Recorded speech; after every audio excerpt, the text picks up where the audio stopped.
ආයිබෝවන් yourproperty.lk වෙත ඔබව සාදරයෙන් පිළිගන්නවා. ඉඩමක් ගන්න කලින් මේ ගැන අනිවාර්යයෙන්ම දැනගන්න. බිම් සවිය සහතිකයේ තිබුණට විතරක් මදි. අපේ රටේ තියෙන පරණ ඔප්පු ක්‍රමයේ වෙනුවට දැන් ක්‍රියාත්මක වන නවීනම ක්‍රමය තමයි බිම් සවිය කියන්නේ. වර්ෂ 1998 අංක 21 දරන හිමිකම් ලියාපදිංචි කිරීමේ පනත යටතේ ලැබෙන මේක නිකම් කොළ කෑල්ලක් නෙවෙයි.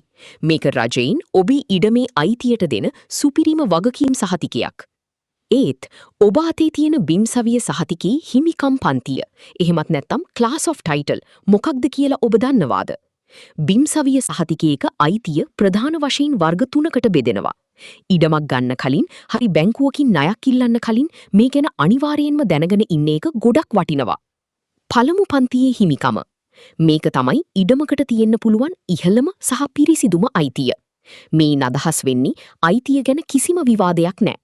ඉඩමේ මායිම්, අයිතිකරුවන් සහ ඉතිහාසයේ 100% නිවැරදි කියලා රජයේ සහතික වෙනවා.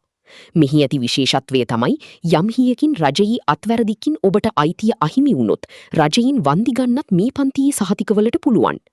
ඕනෑම බැංකුවකින් ඉතා පහසුවෙන් ණයක් ගන්න පුළුවන් වගේම විකුණනකොට ඉහළම වෙළඳපොළ වටිනාකමක් ලැබෙනවා. ආයෝජනය කරනවා නම් අනිවාර්යයෙන්ම තියෙන්න ඕනි මේකයි. දෙවන පන්තියේ හිමිකම. මෙය తాවකාලික, එහෙමත් නැත්නම් කුන්දීසි සහිත අයිතියක්.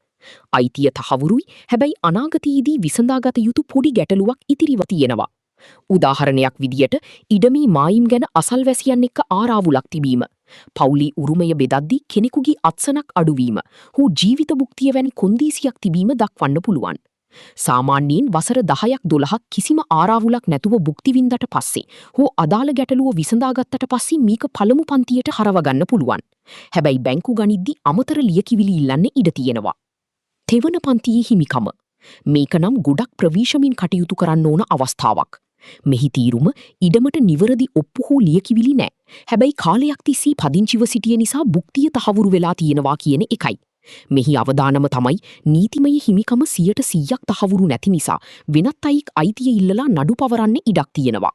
බැංකු ගන්නත් ගොඩක් අමාරුයි. මිලදී ගන්නවා නම් අනිවාර්යයෙන්ම නීතිඥ උපදෙස් ගන්න. ආයෝජකීන්ට වැදගත් ටිප් එකක්. බිම් සවිය සහතිකයක් අතට ගත්ත ගමන් නම බලලා විතරක් සතුටු වෙන්න එපා.